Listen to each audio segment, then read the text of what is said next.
ये है सत्यार्थ प्रकाश।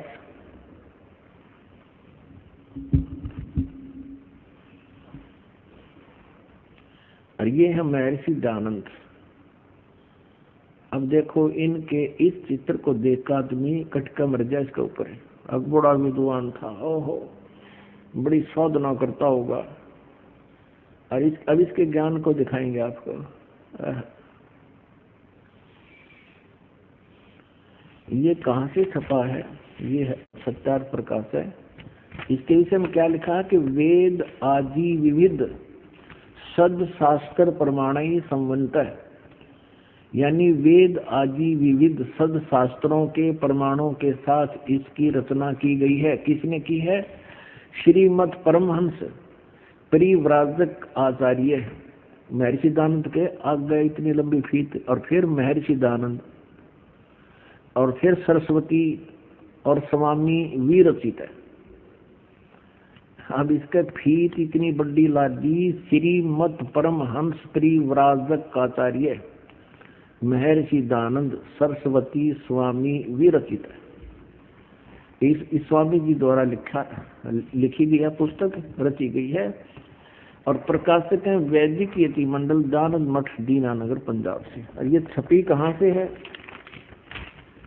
ये छपी कहाँ है? आचार्य प्रिंटिंग प्रेस, दयानंद मठ गोहाना मार्ग रोहतक, यहाँ से छपी है। अब इसमें आपको 7वें समोल्लास में ले चलते हैं। ये है 7वां समोल्लास यानी 7वां समोल्लास। सत्यार्थ प्रकाश है, पृष्ठ 154 पर। इस प्रकाशन के 154 पृष्ठ पर किसी ने प्रश्न किया कि प्रश्न ईश्वर साकार है व निराकार है? उत्तर स्वामी दयानंद जी का के निराकार है। और 155 पृष्ठ पर स्वयं ही ये स्वीकार कर रहे हैं, साकार भी बता रहे हैं इसको। और किसी ने प्रश्न किया स्वामी दयानंद जी से, परमेश्वर की स्तुति प्रार्थना और उपासना करनी चाहिए व नहीं? स्वामी दयानंद जी कहते हैं करनी चाहिए। तो प्रश्नकर्ता कहता क्या स्तुति आदि करने से ईश्वर अपना नियम छोड़ स्तुति प्रार्थना करने वाले का पाप छुड़वा देगा? यानी कोई साधना भक्ति करेगा भगवान कि क्या उसका पाप नाश कर देगा? स्वामी जी कहते कि नहीं, साधना उपासना से पाप नाश नहीं होता। अब प्रश्नकर्ता कहता कि फिर स्तुति प्रार्थना करने की आवश्यकता क्या है? जब भगवान पाप का नाश नहीं कर सकता, जब क्योंकि पाप कर्म से दुख होता है और दुख निवारण भगवान कर नहीं सकता क्योंकि पाप नाश नहीं कर सकता, तो भगवान की भक्ति की क्या आवश्यकता है? अब स्वामी जी इसका उत्तर देते हैं उनके करने का फल अन्य ही है। प्रश्नकर्ता कहता वो क्या फल है फिर? स्वामी दयानंद जी का उत्तर देखियो, स्तुति से ईश्वर में प्रीति, उसके गुण कर्म स्वभाव से अपने गुण कर्म स्वभाव का सुधरना, प्रार्थना से निरअभिमानता, उत्साह और सहाय का मिलना, उपासना से परब्रह्म से मेल और उसका साक्षात्कार होना। हर एक साक्षात्कार निराकार का कैसे होगा? और मेल उस निराकार से मेल कैसे हो जाएगा? या स्वयं कह रहे हैं उसका साक्षात्कार हो जाता है उपासना से, और पाप कटते नहीं। अपने आत्माओं ये ऐसे महर्षि थे, इनको ये नहीं मालूम तुम 154 पृष्ठ पर निराकार बता रहा है, 155 पृष्ठ पर कह रहा परमात्मा परब्रह्म से मेल हो जा और उसका साक्षात्कार हो सकता है। फिर साक्षात्कार निराकार का कैसे होगा? तत्व ज्ञानहीन प्राणी ऐसी उवाबाई ही बकते हैं जिनका कोई आधार ना हो। अपने आत्माओं जैसे एक इसमें ये प्रश्न ये भी आया है कि परमात्मा पाप नाश नहीं करता, साधना भक्ति करने वाले के पाप नाश नहीं करता, पाप अक्षमा नहीं करता। और फिर प्रश्नकर्ता ने पूछा कि फिर भक्ति किस लिए करें? स्वामी जी कहते हैं उससे और लाभ हो जाता है। वो क्या लाभ होता है कि पाप का नाश होता नहीं भक्ति से, परमात्मा की साधना से पाप नाश नहीं होता, वो परमात्मा को प्राप्त कर लेता है, उसके दर्शन कर लेता है। सब भले आदमी निराकार का साक्षात्कार कैसे होगा? जैसे बच्चा इंटरव्यू देने जाता है, वहां साक्षात्कार होता है उसका, इंटरव्यू लेने वाले का और देने वाले दोनों सामने साक्षात होते हैं, साकार होते हैं। तो ऐसे ही परमात्मा का साक्षात्कार करना भी उसको साक्षी, उसको सामने स्पष्ट देखना होता है, और निराकार दिखाई दे नहीं सकता। अब थोड़ा सा एक प्रसंग और बीच में आ गया कि परमात्मा अपने भक्तों के पाप नाश करता है वा नहीं। ये कंसेप्ट क्लियर करके फिर निराकार साकार की स्थिति स्पष्ट करेंगे। देखिएगा, ये है सप्तम समोल्लास चल रहे हैं और सत्यार्थ प्रकाश है ये। इसके 163 पृष्ठ पे यहाँ देखिएगा, यहाँ और स्पष्ट कर दिया है। प्रश्नकर्ता कहता है कि ईश्वर अपने भक्तों का पाप क्षमा करता है वा नहीं? उत्तर स्वामी जी कहते नहीं, क्योंकि जो पाप क्षमा करे तो उसका न्याय नष्ट और सब मनुष्य महापापी हो जाएं, क्योंकि उनको पाप करने में उत्साह और निर्भयता हो। जैसे कोई राजा अपराधियों के पाप की क्षमा करे तो वे अधिक अधिक अपराध करने लगे, और जो अपराध नहीं करता वह भी अपराध करने से न डरेगा। इसलिए सब कर्मों का यथावत फल देना ईश्वर का काम है, अक्षमा करना नहीं। फाइनल कर दिया इसने तो कि पाप नाश नहीं करता, जिसे कर्म करेगा वैसा फल देगा। अपने आत्माओं, परमात्मा की महिमा, परमात्मा के गुण पवित्र वेदों में लिखे हैं। अब जैसे कोई व्यक्ति कहे,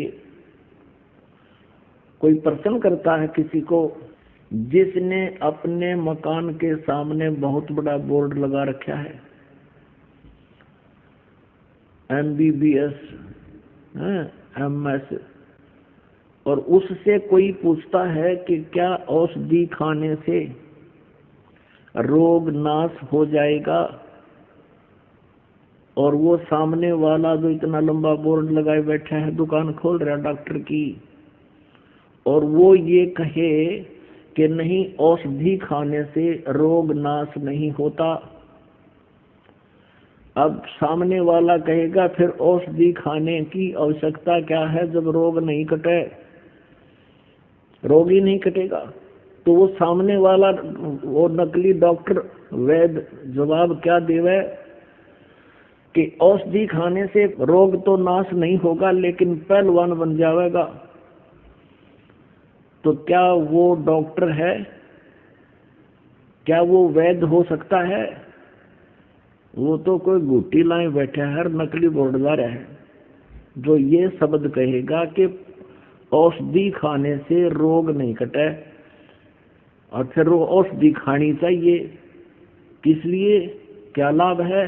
कि पहलवान बन जाएगा, रोग कटे नहीं, मृत्यु हो जाए, पहलवान तो बन लिया फिर। तो ऐसे यदि दूसरा उदाहरण आपको देते हैं कि जैसे किसी ने बोर्ड लगा रखा है थोक साबुन विक्रेता, और साबुन की पूरी दुकान भर रखी है उसके साबुन के टुकड़ों की, और उससे कोई पूछता है क्या साबुन कपड़े का मैल नाश कर देगा? तो सामने वाला दुकानदार ये कहे कि नहीं, साबुन लगाना तो चाहिए पर वो कपड़े का मैल नाश नहीं करेगा। फिर सामने वाला स्वाभाविक बात है कहेगा, प्रश्न करेगा फिर साबुन प्रयोग करने का लाभ क्या? जब साबुन कपड़े का मैल नाश नहीं कर सकता तो क्या यूज है उसके लगाने की, क्या लाभ है? और वो नकली फिर उत्तर दे कि कपड़े को मजबूत बना देगा। साबुन कपड़े का पाप मैल नाश तो नहीं कर सकता लेकिन मजबूत बना देगा। क्या वो व्यक्ति साबुन से परिचित है? इससे सीधा उसने लकड़ी के गुटके रखे सारे और मूर्ख बना रहा है दुनिया में कपड़े में, उसमें कागज में लपेट के। तो ये सिद्धांत था इस महर्षि दानव सरस्वती का, जो आर्य समाज का प्रवर्तक कहलाता है। इसको कह भी पता नहीं था वेदों का और भगवान का। अब यजुर्वेद में वो स्वयं अनुवाद कर रहा है अपने कर कमल से। और यजुर्वेद में, क्योंकि वेद जो है परमात्मा का विधान है, परमात्मा के गुण है उसके अंदर, वो ऐसा ऐसा करता है। और जिसने वेदों के विरुद्ध अपना सिद्धांत बताया है वो अज्ञानी व्यक्ति था, वो वेद ज्ञानहीन था। अब देखिए वेद इसको प्रमाणित करेंगे कि परमात्मा घोर पाप का विनाश कर देता है। ये देखिए, ये महर्षि दानव सरस्वती द्वारा ही इसका अनुवाद है।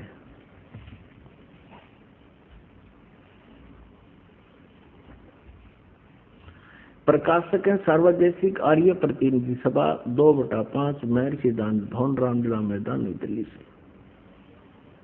यजुर्वेद आर्य भाषा भाष्य संपूर्ण 40 अध्याय महर्षि दानव सरस्वती कृत यानी दानव जी के द्वारा इनका अनुवाद है। मुद्रक है Prince offset printers 1510 Pataudi house Daryaganj नई दिल्ली से। अब देखिएगा यजुर्वेद के 8वें अध्याय का 13वां मंत्र स्पष्ट करेगा। ये 8वां अध्याय और 241 पृष्ठ पे 8वें अध्याय का 13वां श्लोक। इसमें क्या लिखा है कि देव कर्तस्य एनस्य अवजनमसि, मनुष्य कर्तस्य एनस्य अवजनमसि, पितृ कर्तस्य एनस्य अवजनमसि, आत्म कर्तस्य एनस्य अवजनमसि। एनस्य अनस्य घोर, एनस्य माने अपराध के अपराध यानी घोर पाप के भी अवजनम। अब आपको इसका यहाँ दिखाते हैं 242 पृष्ठ पे इन्हीं का अनुवाद किया हुआ। ये 242 पृष्ठ पे, हे सबके उपकार करने वाले मित्र आप। अब यहाँ इसने मित्र शब्द प्रयोग कर लिया, यहाँ परमेश्वर ना लिखा, क्योंकि इसको पता था वेदों को पढ़ने वाला मुझ पर पूरा विश्वास करेगा। और मैंने यहाँ लिख दिया मित्र, तो वो ये समझेगा कि मित्र के बारे में लिखा है, भगवान के बारे में नहीं, इसलिए इसको पढ़ पढ़ा कर आगे चल पड़ेगा। आप दान देने वाले के अपराध के अवजनम, एन से माने अपराध के, अवजनम माने विनाश करने वाले, असी माने हो। मनुष्य कर्तस्य साधारण मनुष्यों के किए हुए, एन से माने अपराध के, अवजनम माने विनाश करने वाले हो। पितर कर्तस्य पिता के किए हुए, एन से माने अपराध, ये अपराध ही लिखना चाहिए था, विरोधास में लिखा है। अच्छी प्रकार हरने वाले हो, नाश करने वाले हो। अपने किए हुए, एन से माने पाप के, एन से कहो, एन से का अर्थ पाप कहो, एन से माने अपराध कहो, एन से माने अपराध या पाप एक ही अर्थ होता है। एन से माने पाप के, दूर करने वाले, अवजनम माने नाश करने वाले, अवजनम विनाश करने वाले हो, अवजनम माने विनाश करने वाले हो। एन से अधर्म के, अधर्म यानी घोर पाप के भी, अवजनम माने नाश करने वाले हो। अब जानता हुआ मैं जो कुछ भी अधर्म आचरण किया करता हूँ या करूं, अनजान में जो कुछ भी किया करता हूँ वह करूं, उस सब एन से माने अपराध के, पाप के, दुष्ट आचरण के नहीं, पाप के आप अवजनम माने नाश करने वाले हो। अब यहाँ मित्र शब्द लिख दिया इसने, यहाँ परमात्मा ने लिखा जीव को मूर्ख बनाने के लिए। अब देखो इन्हीं के शब्दों में, अब इसी महर्षि दानव जी ने सत्यार्थ प्रकाश के प्रथम समोल्लास में भगवान के नामों की महिमा की व्याख्या की है, विवरण दिया है। उसी में आपको दिखाते हैं मित्र माने परमात्मा होता है। ये देखिए इन्हीं के शब्दों में, यह प्रथम समोल्लास है और पृष्ठ नंबर 18 पर, सत्यार्थ प्रकाश पृष्ठ नंबर 18 पर। यहाँ देखिए इन्हीं के विचारों में महर्षि दानव जी लिख रहे हैं, जो सबसे स्नेह करे, सबको प्रीति करने योग्य है, वह परमेश्वर सबका सच्चा मित्र है। इससे परमेश्वर का नाम मित्र है। तो जहां इसने मित्र शब्द लिखा है वहां हम लिखेंगे हे परमेश्वर आप, बस इसी बात। अब मित्र मान इसने यहाँ लिख दिया है सबके उपकार करने वाले मित्र आप, यजुर्वेद के 8वें अध्याय के 13वें मंत्र में। अनुवाद में गड़बड़ करने की चेष्टा की कि पढ़ने वाला नो सोचेगा कि ये तो मित्र के बारे में लिखा है, भगवान के बारे में नहीं। ऐसा ही हमारे साथ जैसे हमारा और इस आर्य समाज के आचार्यों का सन 2004 से वाद विवाद चल रहा था। समाचार पत्रों में विज्ञापन के माध्यम से हम लिखते थे, वो भी उत्तर देते थे। जहां इस दास ने ये लिखा था कि महर्षि दयानंद को वेदों का बिल्कुल ज्ञान नहीं था, ये कहता है कि पाप नाश नहीं कर सकते। इस 7वें समास में लिखा है भगवान की साधना से पाप नाश नहीं हो सकते। जबकि यजुर्वेद अध्याय नंबर 8 के श्लोक नंबर 13 में स्पष्ट लिखा है कि भगवान घोर पाप का भी नाश कर देता है।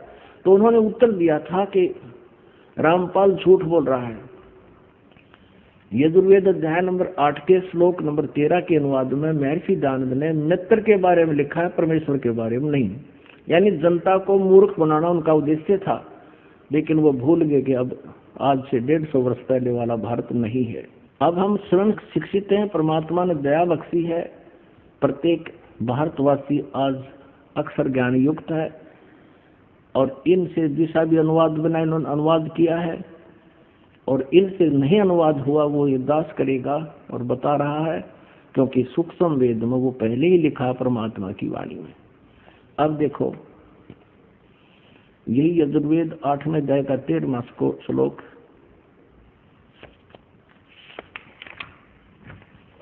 अष्टवां अध्याय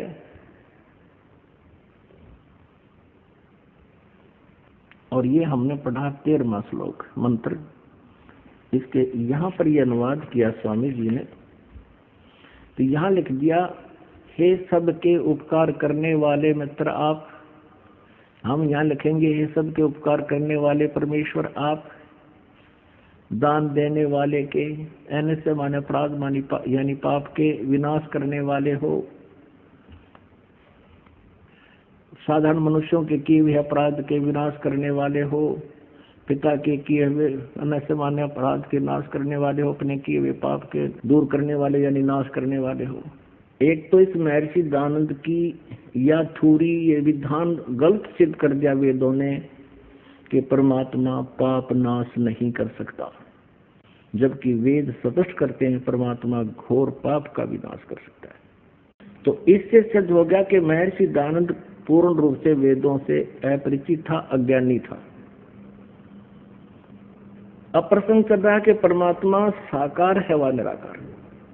ये कहते हैं कि परमात्मा निराकार है, वेद बताते हैं परमात्मा साकार है और मनुष्य दृश्य है, सशरीर है।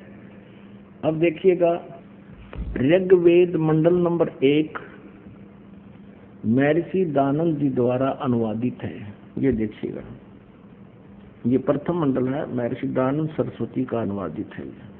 प्रकाशक है सार्वदेशिक आर्य प्रतिनिधि सभा 3/5 महर्षि दयानंद भवन, रामलीला मैदान, नई दिल्ली से। मुद्रक है Prince offset printers 1510 Pataudi house. अब इसमें स्वयं स्वामी जी ने स्टार्ट किया है जो प्रथम मंत्र, प्रथम सूक्त और इसका प्रथम मंडल, प्रथम सूक्त और प्रथम मंत्र अग्नि शब्द से प्रारंभ होता है। अग्नि शब्द से, अग्नि शब्द से प्रारंभ होता है और इस अग्नि शब्द को इन्होंने आगे स्पष्ट किया है कि जहां यहाँ अग्नि शब्द के 2 अर्थ करने में प्रमाण ये है कि इस ऋग्वेद के मंत्र से यह जाना जाता है कि एक सद्वर्ण के इंद्र आदि अनेक नाम होते हैं इत्यादि। सतत ब्राह्मण के प्रमाणों से अग्नि शब्द ब्रह्म और आत्मा इन 2 अर्थों का वाची है।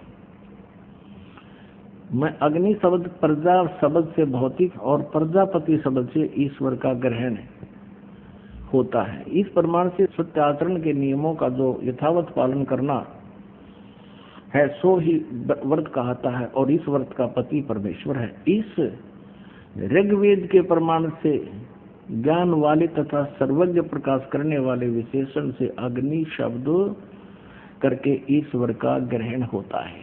अग्नि माने ईश्वर का ग्रहण होता है, अग्नि माने ईश्वर। और इसी आधार से स्वामी जी ने ऋग्वेद मंडल नंबर 1 सूक्त नंबर 1 का मंत्र नंबर 2, इसमें अग्नि शब्द है, इसका अर्थ इन्होंने स्वयं कहा है, अग्नि माने वह परमेश्वर। दूसरे में आगे देखो,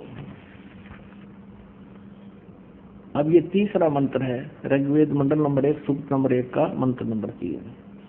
इसमें भी अग्नि, अग्नि ना एव, अच्छी प्रकार ईश्वर, अग्नि माने ईश्वर। चौथे मंत्र में अग्नि माने हे परमेश्वर।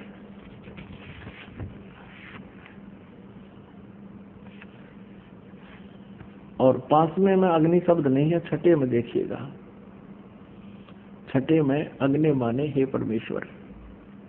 और फिर 7वें में ऋग्वेद मंडल नंबर 1 सूक्त नंबर 1 मंत्र नंबर 7 में अग्नि माने हे उपासना के करने योग्य परमेश्वर। अब 8वां अग्नि शब्द नहीं है, 9 में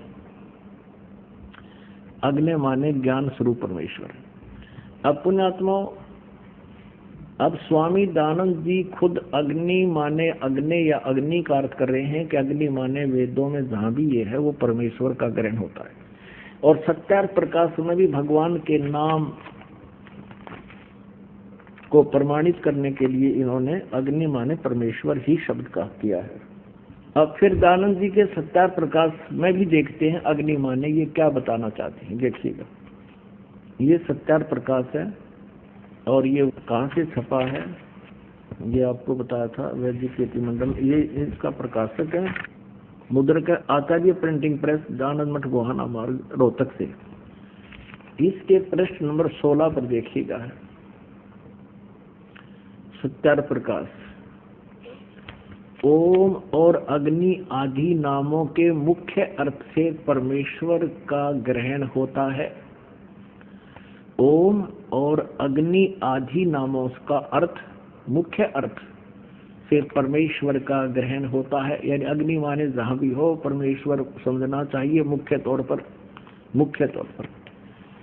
अब 17 पे है, पृष्ठ नंबर 17 पे प्रथम समोल्लास में, जो ज्ञान स्वरूप सर्वज्ञ जानने, प्राप्ति होने और पूजा करने योग्य है, इससे परमेश्वर का नाम अग्नि है। वाह! इस महर्षि दयानंद जी ने केवल 1.5 वेद का अनुवाद किया, उसके बाद इनकी मृत्यु होगी। उसके बाद शेष जो 2.5 वेद थे वो इन्हीं के द्वारा दी गई इंस्ट्रक्शन के आधार से, हिदायतों के आधार से अन्य आचार्यों ने अनुवाद किया है। देखिएगा, उनमें से एक सामवेद अनुवाद किया गया। ये यजुर्वेद और सामवेद इकट्ठा ही जल्द किया गया है। अनुवाद करता इसमें भिन्न भिन्न है। हम सामवेद का अनुवाद करता देखते हैं।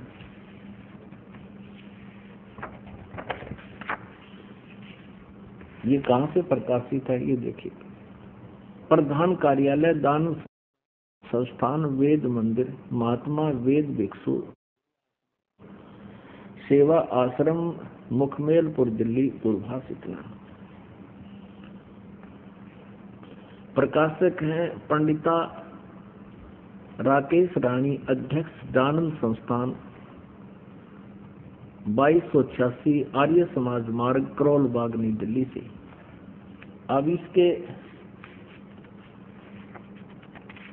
इसके अनुवादकर्ता ने कितना अच्छा अनुवाद किया है, स्पष्ट किया है। ये देखिएगा, सामवेद यहाँ से प्रारंभ होता है।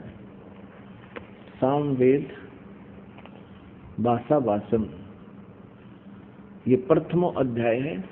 और इसके देखिए मंत्र,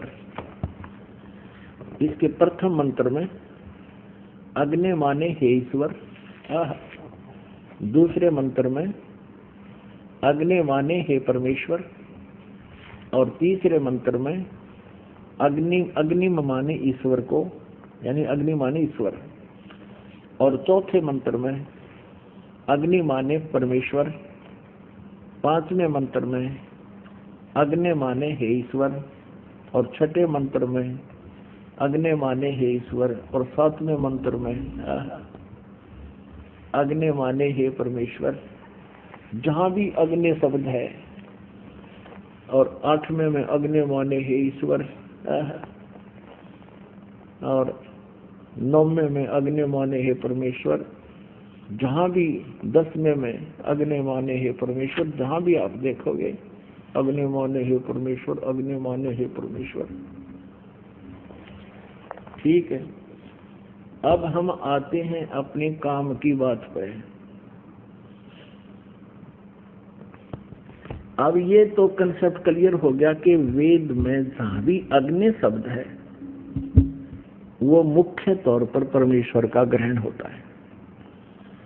अब महर्षि दयानंद जी का अपना विधान, अपना अनुभव, अपनी सोच, वो अज्ञान सोच थी कि परमात्मा निराकार है, जिससे उसने वेदों का नाम लिख दिया कि मैंने वेदों को पढ़ा है और वेदों में कहीं भी परमात्मा साकार नहीं लिखा है। सत्यार प्रकाश की रचना करती कि मैंने वेदों के आधार से आसान करके वेदों को समझ कर इसकी रचना की। सत्यार प्रकाश की, इसमें जो लिखा वो वेदोनुसार है कि परमात्मा निराकार है। अब वेद क्या बताते हैं? परमात्मा शरीर है। ये देखिएगा, वो मनुष्य दृश्य है।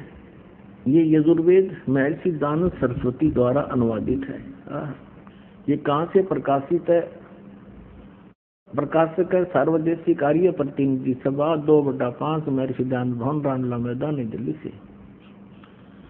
यजुर्वेद आर्य भाषा भाष्य, यानी संपूर्ण 40 अध्याय से महर्षि दयानंद सरस्वती ने इसका अनुवाद किया है। महर्षि दयानंद इसका राइटर नहीं है वेदों का, केवल अनुवादक है। जैसे गीता जी का अनुवादक बहुत से हैं। मुद्रक है Prince offset printers 1510, Pataudi house, Prayagraj, नई दिल्ली से। अब देखिएगा 5वें अध्याय का 5वें अध्याय का प्रथम मंत्र, ये है 5वां अध्याय। इस 5वां अध्याय आरंभ है इसके प्रथम मंत्र में। ये प्रथम मंत्र में लिखा है अग्ने तनुरसी विष्णुवे तवा सोमस्य तनुरसी। 2 बार लिखा है तनु माने शरीर। अब इन्होंने अनुवाद यहाँ गलत कर दिया। अपनी अज्ञान अनुभव को ऊपर रखने के लिए वेदों के अर्थों का भी अनर्थ कर दिया। क्या अनर्थ किया स्वामी जी ने? हे मनुष्यो, तुम लोग जैसे मैं जो हवि, अग्नि माने बिजली प्रसिद्ध रूप, अग्नि के शरीर के समान है।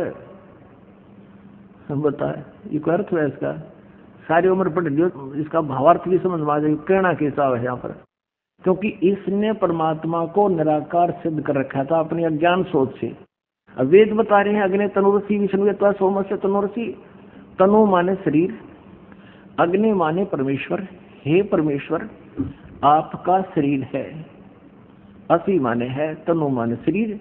ये स्पष्ट खोज लिख रहा है, तनु माने शरीर, असी माने है। अग्नि माने हम लिख देंगे परमेश्वर, जिसका वास्तविक अर्थ बनता है अग्नि तनुरसी, परमेश्वर से शरीर है।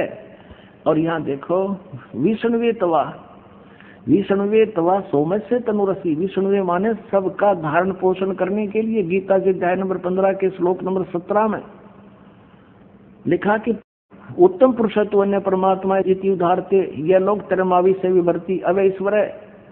वो सबका धारण पोषण करने वाला जो परमक सर्वम परमात्मा है वो परमेश्वर, वो सबका धारण पोषण करने के लिए भी उस पर सोमस्य माने अमर पुरुष का, तनु माने शरीर, असी माने है, तवा माने उस, विष्णुदेव माने सबके धारण पोषण करने के लिए, तवा माने उस, सोमस्य माने अमर पुरुष का, तनु माने शरीर, असी माने है उस अमर पुरुष का शरीर है।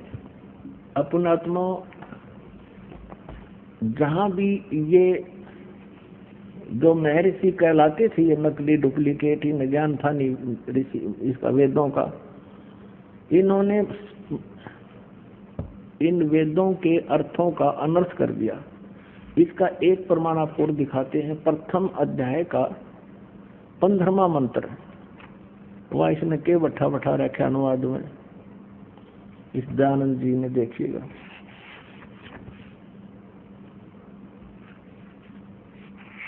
ये देखिए, ये और दिखाते हैं आपको। फिर कई प्रमाण देंगे परमात्मा का कि साकार है।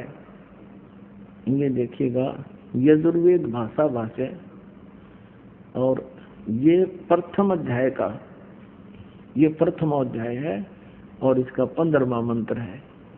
इसका भी स्टार्ट है अग्ने तनुरसी। अग्ने माने परमेश्वर, तनु माने शरीर, असी माने है। वाचो विसर्जनम देव वित्ते तवा गृह में वृद्ध ग्राहा असी। अब इसका अनुवाद क्या किया है इसने? पहले तो ये देखिएगा कि अग्ने तनुरसी वाचो विसर्जनम तवा, इन शब्दों का अर्थ ही नहीं किया। इसमें अग्ने तनुरसी कहीं पर भी अनुवाद नहीं है। ये जो हाईलाइट कर रखे हैं ये संस्कृत है, इसमें कहीं अग्नि शब्द नहीं है और तनुरसी नहीं है, कि इसमें कहीं भी अग्नि शब्द नहीं है। अग्नि तनुरसी कहीं पर भी नहीं है। अर्थ नहीं करा, क्योंकि पोल खुलती दिखे थी, फिर आगे वो 2 बार लिखा पाया, इसने करना पड़ा उलट सुलट सा। अब यहाँ क्या अनुवाद कर रहा है इसमें? प्रथम अध्याय के 15वें मंत्र में, मैं सब सज्जनों के हित जिस अभी अर्थात पदार्थ के संस्कार के लिए बड़े बड़े पत्थर हैं और काठ के मूसल आदि पदार्थ विद्वान व दिव्य गुणों के लिए उस यज्ञ को श्रेष्ठ गुणों के प्रकाश और श्रेष्ठ विद्वानों व विविध भोगों की प्राप्ति के लिए ग्रहण करता हूँ। ये कोई अर्थ बना इसका? बड़े बड़े पत्थर और काठ के मूसल ग्रहण करता हूँ। भगवान शर्मा मारेगा पत्थरा का और काठ के मूसला का। इसका अर्थ कोई अन्य बनता है जो महर्षि दयानंद नहीं समझ सके, वो दास ने किया है। फिर पढ़ लो इसका क्या अर्थ बना। कोई बात है, बड़े बड़े पत्थर और काठ के मूसल जो मैं ग्रहण करता हूँ, भगवान कहे है। अब हम फिर आते हैं अध्याय नंबर 5 के श्लोक नंबर 1 पर। अब देखिएगा यजुर्वेद, ये 5वां अध्याय का हमने प्रथम मंत्र देखा, अग्ने तनुरसी विष्णुवेत व सोमस्य तनुरसी। हम भी इसका अनुवाद आसानी से कर सकते हैं कि परमात्मा आपका शरीर है और सबका धारण पोषण करने के लिए भी आपका अन्य शरीर है, क्योंकि वो अतिथि रूप में, अतिथम असी, यानी वो अतिथि रूप में यहाँ आता है कुछ समय के लिए, उसके लिए उनका अन्य शरीर है। और आगे देखना, इस 5वें अध्याय का ये 6वां मंत्र आपको दिखाते हैं इन्हीं के शब्दों में। कहते हैं चोर चुरावे तुम बड़ी वो गाड्डे पानी में, वो गाड्डे व ऊपर आवना सच्चाई छनी ना। यह देखिएगा 5वां अध्याय यजुर्वेद महर्षि दयानंद जी का अनुवाद। यह देखना 6 में 5वें अध्याय का 6वां मंत्र। जिसलिए अग्ने, खुद लिख रहा है अग्ने वर्तपते, यानी जगदीश्वर आप, वह बिजली, बिजली के लड़ाई बीच में आप, आपका बिजली, परमेश्वर या बिजली, दोनों लिख लीजिए, बिजली भी, सत्य धर्म आदि नियमों के पालन करने वाले हैं। इसलिए उस आप व बिजली में मैं पूर्वोक्त व्रतों के पालन करने वाले क्रिया वाला होता हूँ। जो यह तव माने आपका, आप और उसकी नहीं, आप तव माने आपका, तनु माने शरीर है, इसमें रांद काट दी, विस्तृत व्याप्ति है। आप तव माने आपका, यह आपका, तनु माने शरीर है, वह मुझ में जो यह मेरा शरीर है, भगवान का भी शरीर है और मुझ में मेरा शरीर है। सो आप व उसमें जो ब्रह्मचर्य के व्रत से अब सिद्ध हो गया कि भगवान का भी शरीर है और जो बोलता है उसका भी शरीर है। आगे देखिए, ये है यजुर्वेद अध्याय नंबर 5 का और मंत्र नंबर 8 है। इसमें ये मंत्र नंबर 8 है, इसमें 3 बार तनूर असी लिखा है 8 का। हे मनुष्य लोगों, तुमको यह जो इस अग्नि, बिजली रूप लिख दिया, अग्नि माने परमेश्वर लिखना है यहाँ पर, परमेश्वर का अग्नि नहीं, परमेश्वर का स्वर्ण आदि सोने, आदि में सोने अत्यंत बड़ा अभ्यंतर रहने वाला तनु माने शरीर है। तुम हे मनुष्य लोगों, तुमको जो इस परमेश्वर का, अग्नि का नहीं, परमेश्वर का जो अत्यंत बड़ा शरीर है, शरीर यहाँ है लिखना चाहिए, शरीर है, और भयंकर वचन को नष्ट करता है, उत्तमता से सेवन किए हुए अन्न, ये बकवास कर रखी इसने सारी। इस अग्नि माने परमेश्वर का अत्यंत विस्तीर्ण अभ्यंतर में सचित होने, लोकों में सोने वाला है, यानी लोकों में सोना में, अन्य लोकों में भी जब वो जाता है उसका शरीर है। और तीसरी बार फिर लिखा हुआ, इसका इसने अनुवाद नहीं किया, शर्मा गया अकड़े सी छुपाऊं। देखो इस मूल संस्कृत में 3 बगे तनूर, तनु, ये तनु है वरिष्ठा, तनु वरिष्ठा एक, और मूल संस्कृत में यहीं पर है, ये दूसरा तनु वरिष्ठा, और तीसरा फिर ये तनु वरिष्ठा है। इसका अलग अलग इसने केवल 2 बार लिखा, तनु माने शरीर, तनु माने शरीर, और तीसरी बार इसने शर्म आगी अनुवाद छोड़ दिया। 150 साल हो गए इसके अनुवाद को ऐसे एजिटी चलते हुए को। यजुर्वेद अध्याय नंबर 7 के मंत्र 39 में उसमें लिखा है कि नरवत मनुष्य के तुल्य परमात्मा। ये देखिएगा, यही अनुवाद कर रहा है लेकिन गोलमोल कर रहा है। ये महर्षि दानव सरस्वती द्वारा ही इसका अनुवाद किया गया है। 7वें अध्याय का 39वां श्लोक आपको दिखाते हैं, ये देखिएगा। ये है 7वां अध्याय यानी 7वां अध्याय, और यजुर्वेद, और इसका 39वां मंत्र 39। इसमें लिखा कि महान इंद्र नरवत आ, इस दय को तय बनाते हैं, ये इसका संधि छेद करते हैं, जब इसने भी ऐसा ही किया है। नरवत महान माने सर्वोत्तम अत्यंत पूज्य, नरवत माने मनुष्य के तुल्य, मनुष्य के तुल्य परमात्मा है। इंद्र, हे भगवान जगदीश्वर, जिस कारण आप योगाभ्यास के ग्रहण करने योग्य हैं, ऐसे ऐसे। अब यहाँ लिखना था ए महान इंद्र, महान इंद्र नरवत, हे बड़े, महान माने बड़े, इंद्र माने परमेश्वर, नरवत मनुष्य के समान, मनुष्य के समान, मनुष्य के तुल्य आप अपना हो और अपना सब कार्य करते हो। अच्छी प्रकार सब मनुष्यों के सुख को परिपूर्ण करने के व्यवहार और परमार्थ के ज्ञान को बढ़ाने वाले 2 प्रकार के ज्ञान से संयुक्त कर, इसने दंगा कर रखा है। बाकी हमने ये देखना है कि परमात्मा जो है वह परमेश्वर, हे जगदीश्वर, जिस कारण आप योगाभ्यास से ग्रहण करने योग्य हैं, इससे अत्यंत उत्तम ऐश्वर्य के लिए हम लोग आपकी उपासना करते हैं। यह उपासना हमारे लिए कल्याण का कारण है। इससे तुमको परम ऐश्वर्य पाने के लिए हम सेवन करते हैं।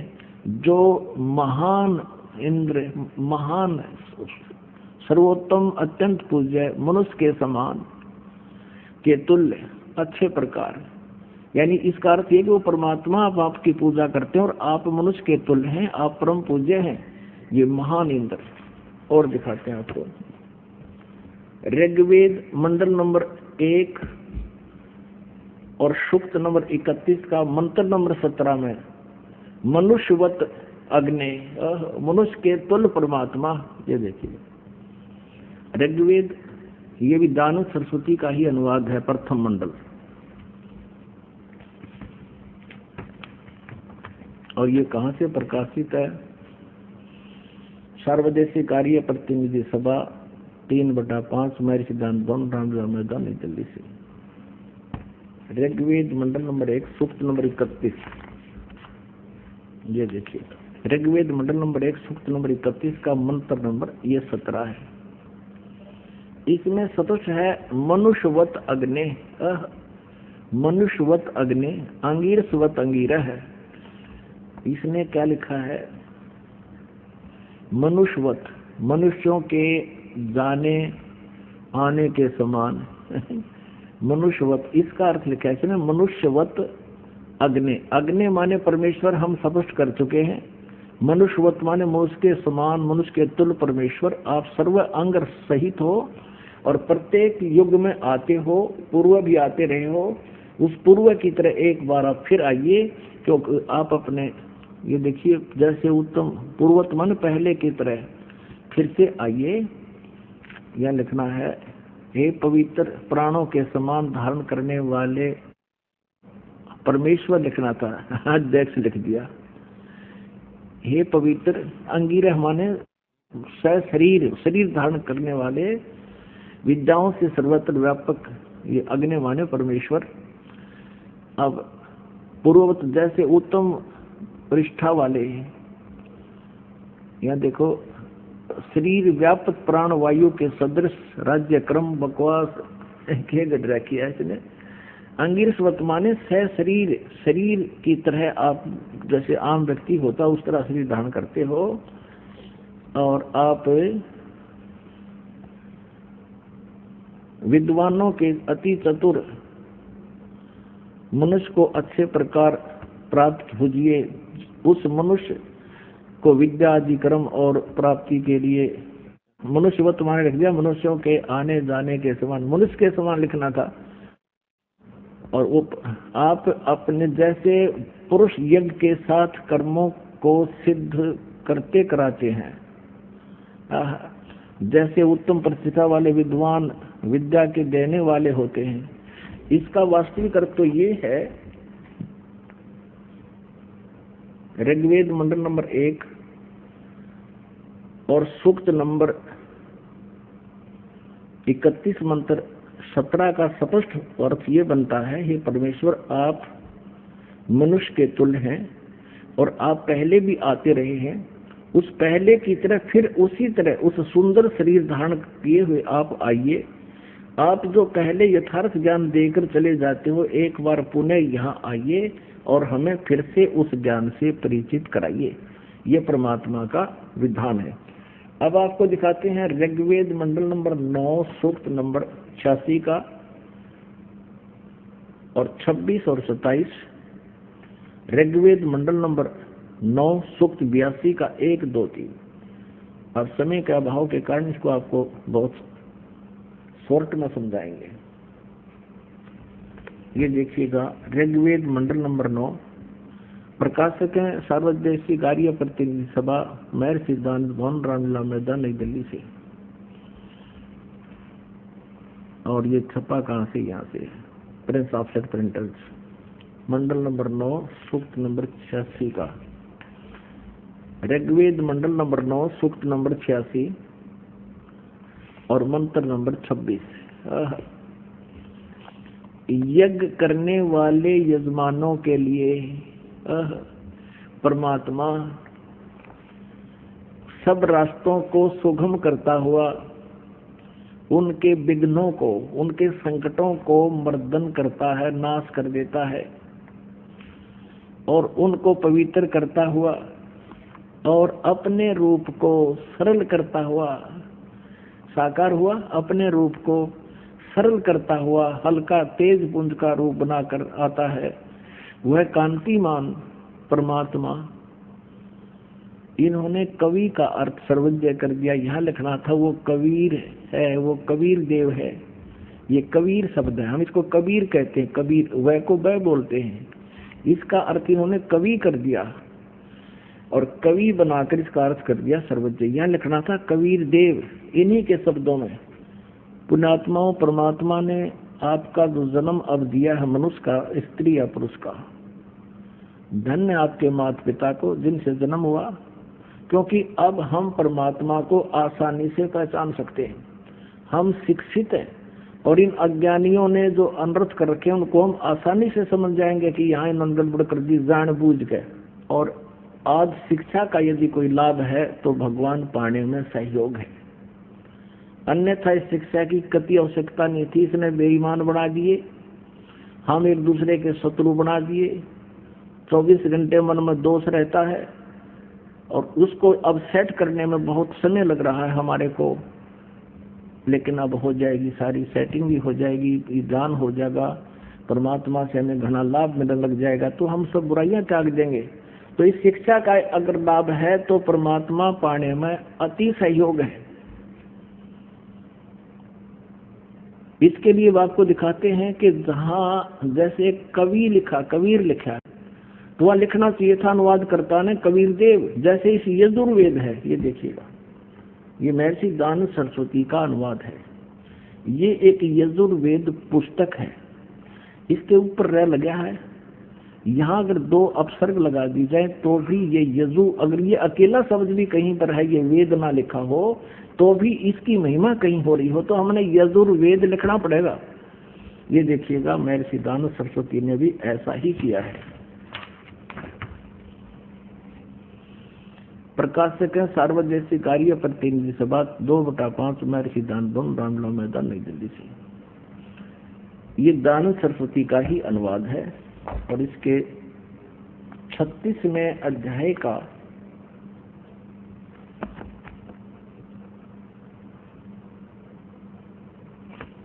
ये देखो,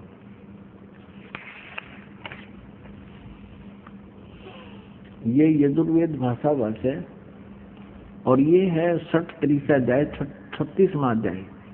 इसके प्रथम मंत्र में लिखा है रचम वाचम परपधे मनो यजु।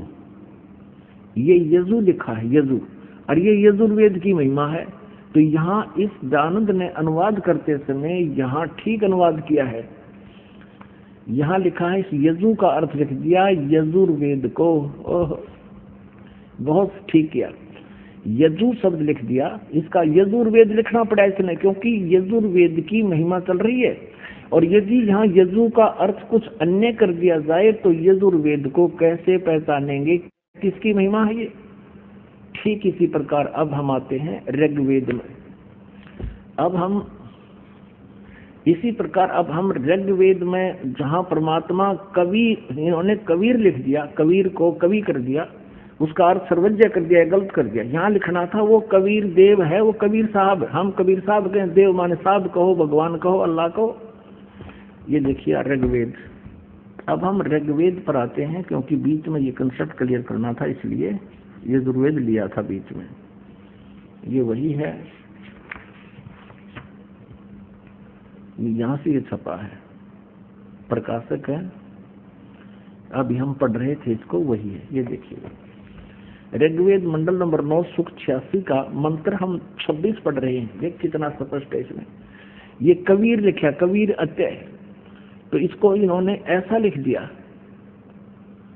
2 अपसर्ग लगा दिए, तो फिर भी यहाँ लिखना था वो कबीर देव, कबीर देव लिखना था। जैसे ये है ऋग्वेद मंडल नंबर 9 सूक्त 20, इसका मंत्र नंबर 1 में यहाँ लिखा है वो कबीर देव, कबीर देव, वो कबीर देव। ये कबीर साहब लिखना चाहिए था, कबीर परमेश्वर। तो यहाँ केवल कबीर लिखा है, तो अभी ये कबीर देव ही लिखना पड़ेगा। यज्ञ करने वाले यजमानों के लिए परमात्मा, यज्ञ करने वाले यजमानों माने साधना करने वाले भक्तों के लिए परमात्मा सब रास्तों को सुगम करता हुआ उनके विघ्नों को मर्दन करता है, उनके संकटों का नाश कर देता है और उनको पवित्र करता हुआ और अपने रूप को सरल करता हुआ वह कांति में, यानी परमात्मा कबीर देव, वो लिखना था, वह है कबीर देव, कबीर साहब।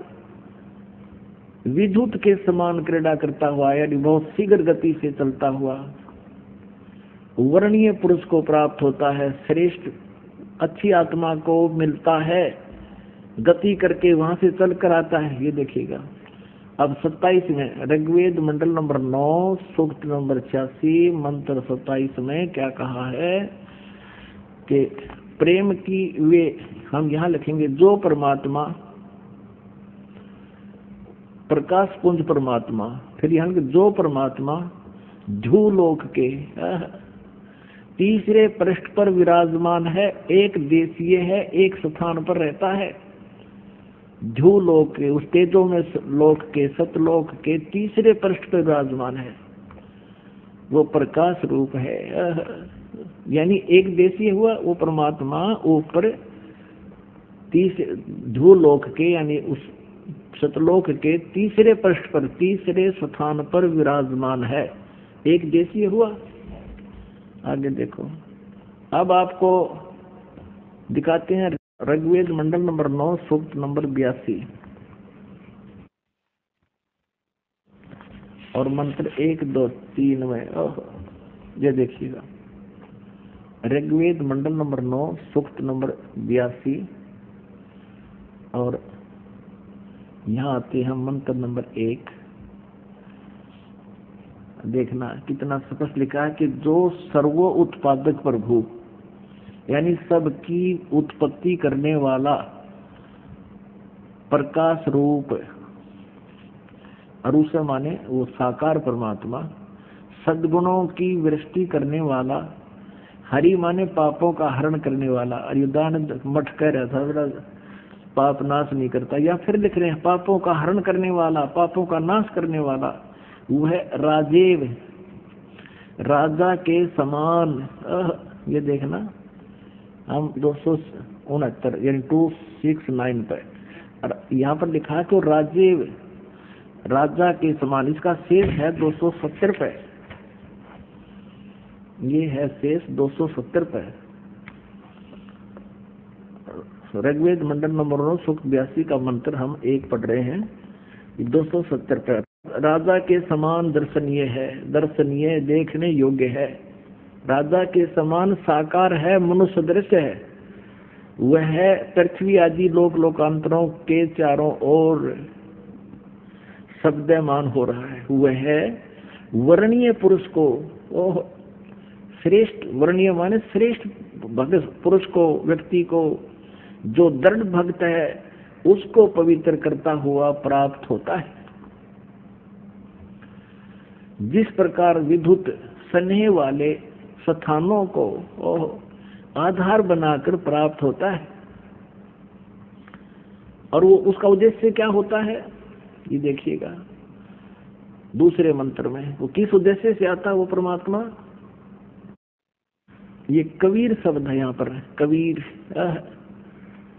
मूल पाठ में कबीर वेदस्य, ये परमात्मन उपदेश करने की इच्छा से आप महापुरुषों को प्राप्त होते हो, सच्चा ज्ञान देने के लिए आते हो, और आप कांति अत्यंत गतिशील पदार्थ के समान हमारे आध्यात्मिक यज्ञ को प्राप्त होते हो। यानी अत्यंत गतिशील पदार्थ के समान, यानी बिजली जैसी गति से आप चलते हो। आप ये फिर सर्वज्ञ लिख दिया, आप कबीर देव हैं, आप कबीर साहब हैं, शुद्ध स्वरूप हैं। आगे आगे, आप पापों को दूर करके, हे सोम, हे अमर परमात्मा, आप हमको सुख दें अपने आत्माओं। इसमें स्पष्ट कर दिया है कि वो परमात्मा राजा के समान देखने योग्य है। राजा तो मनुष्य जैसा ही होता होगा, और कौन सा वो पत्थर जैसा होता है। और वो स्पष्ट कर दिया है कि वो परमात्मा तीसरे धाम में रहता है, और वहां से गति करके आता है, अच्छी श्रेष्ठ आत्माओं को मिलता है और उनको तत्व ज्ञान से परिचित कराता है। वो किस किस को मिला? हम सुल्तानी नानक तारे दादू को उपदेश दिया, जात जुलाहा भेद न पाया, काशी माहे कबीर हुआ। वो परमात्मा किन किन अच्छी आत्माओं को मिले? आदरणीय धर्मदास साहिब जी को मिले, आदरणीय मलुकदास साहिब जी को मिले, आदरणीय नानक साहिब जी को मिले।